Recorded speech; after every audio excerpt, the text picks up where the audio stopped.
Hello everybody, today by popular demand we do a recipe video. Pears in a red wine sauce with a zesty mascarpone side. The recipe is from this book by the New Zealand food writer Annabel Langbein. The English title is Cooking to Impress Without Stress. I can really recommend this cookbook and all the other ones in fact because they're full of very doable and nice recipes. So, what will we do? You need pears, as you can guess from the title of course. The recipe is for 6 pears, but due to the guest that we will be having, I will use 7 pears. It will work as well. It is important that you start this recipe 2 days in advance, 48 hours, because you need a good marination time. First thing you do, you make certain that you have a pan that fits tightly around all your 6, or in my case 7 pears. The tighter the better, because then the liquid in which we will marinate with and cook will come higher, as you can expect. We will later peel the pears, but it's important for now, well, do not, that's for the presentation, do not take off the tops. Okay, what else do we need?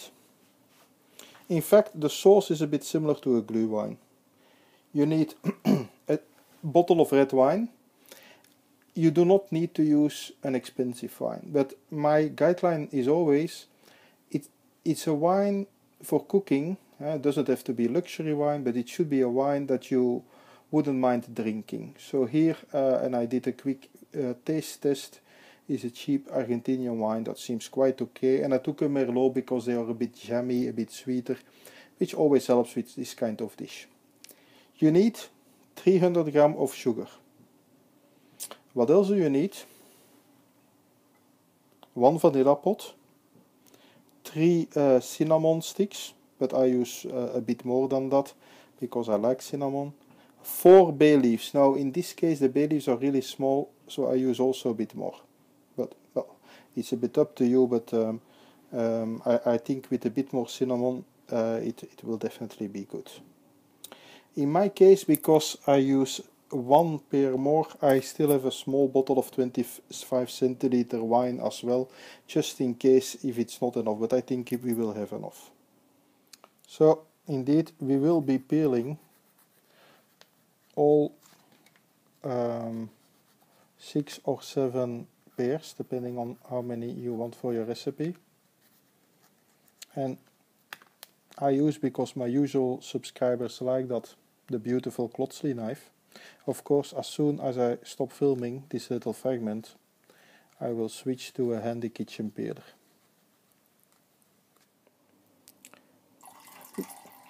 We are making the sauce now. Voila, that's the wine. I mentioned the vanilla pot, the cinnamon sticks and the bay leaves, all in the wine, and the sugar.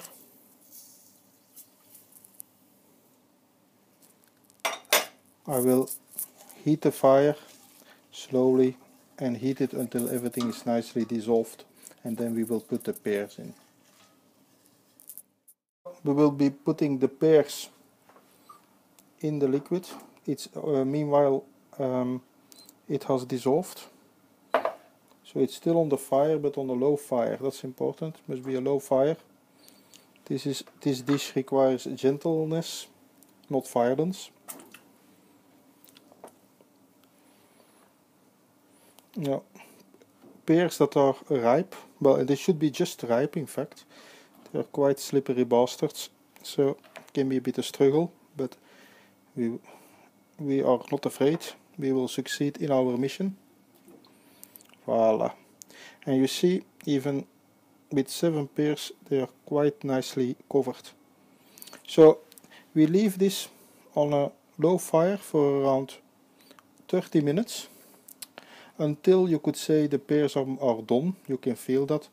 but 30 minutes more or less okay. And what's also important, from time to time, while it's doing that, you will, well, I try always to keep them back upright, which is not always as easy. Yeah, you may wonder that why they fall all the times, but that's because of the liquid, of course, that pushes them up. And also they have become a bit smaller after peeling. But so regularly during these 30 minutes, add the liquid and turn them around so that they're all the time nicely covered. It has been in the pot for around 15 minutes, another 15 to go. You see that the pears get already a nice color, and during the next few days, 2 days in fact of marination after this, you will see that they will turn a deep red. It's really beautiful. Okay, 15 more minutes to go.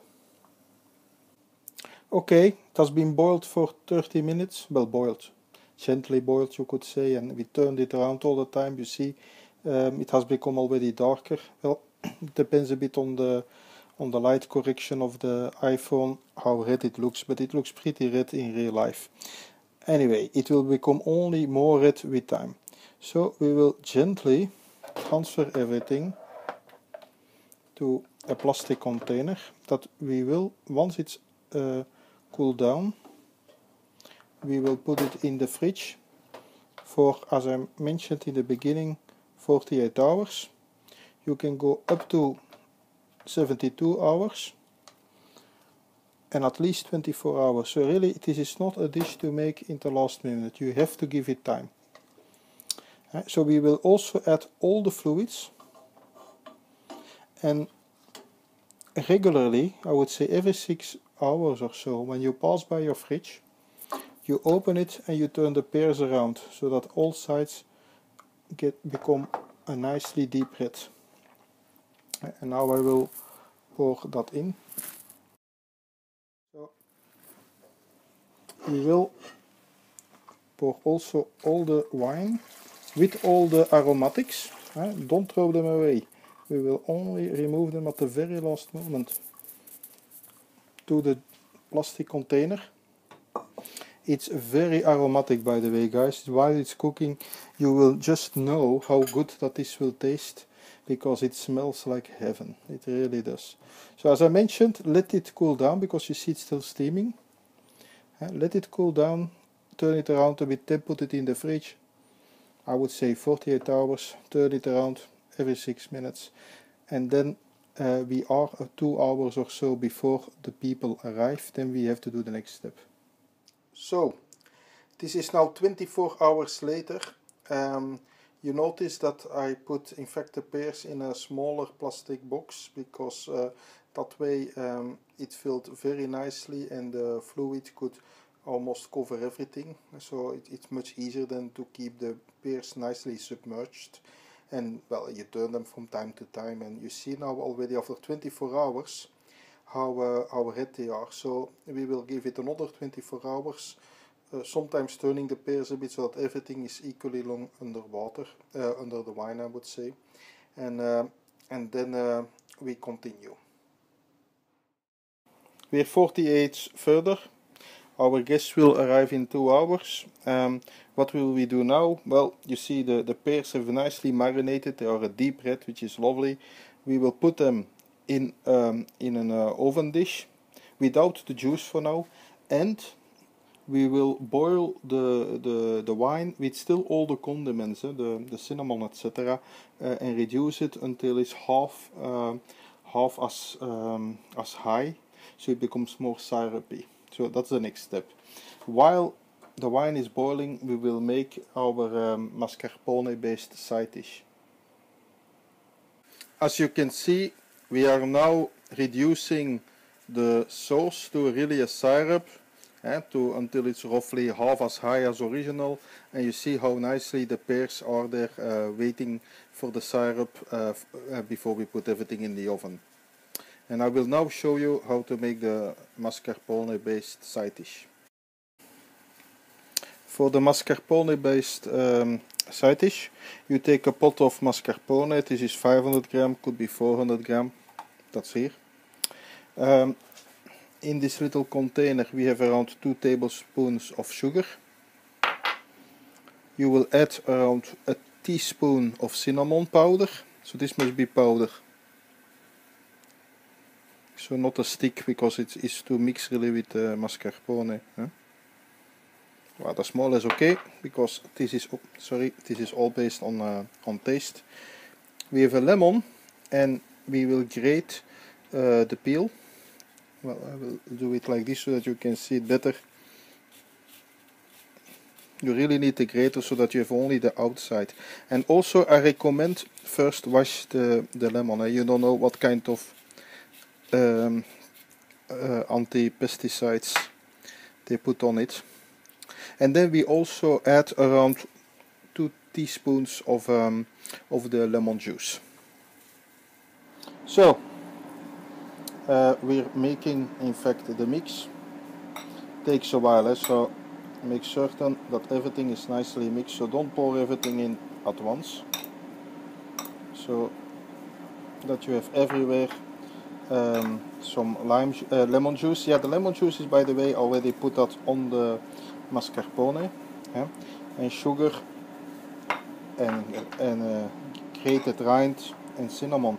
So in fact this side dish, because of the lemon and the lemon peel and the cinnamon, not only it goes well with the with the dessert dish, meaning the pears, but also it's quite refreshing. It's not as heavy as you would, well, as usually what you would think about mascarpone. Now, you can also use vanilla ice cream if that's more your thing as a side dish, but I really think that the pears need a side dish to really benefit. I mean, there is really a balanced dish. So I would say make this or use pure vanilla ice cream. Don't use a clever ice cream with adventurous taste. No, just use vanilla ice cream if you use ice cream instead. So here we are pouring the reduced fluid into a little container. There's a little tip that you read in all the cookbooks. If you like vanilla flavored sugar, vanilla flavored sugar, then you rinse the vanilla bean and put it in a box with sugar. And so here is the sauce that we will be using. I mean, it's more thick to pour over the pears when they go into the oven.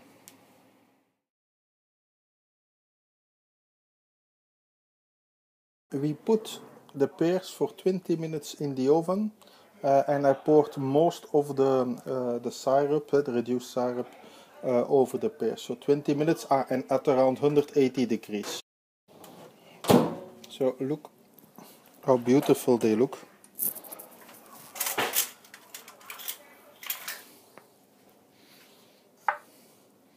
We will take one of them. It's very hot and very soft inside. You can see. And you know, the mascarpone side. Just give it a nice spoon at the side. And so if you're feeling a bit fancy, you turn it into a quenelle. But for us this is nice enough. And just pour a bit of the extra syrup that I had reserved over it. So that's it, my dear audience. Pears stewed in a red wine sauce with mascarpone based side dish. I think it's a very nice dessert. I think your guests will really love it. It's also absolutely not difficult to make. You see, even I could bring this mission to a successful end. So go ahead and try it, and feel free to leave feedback. Thank you, and see you next time.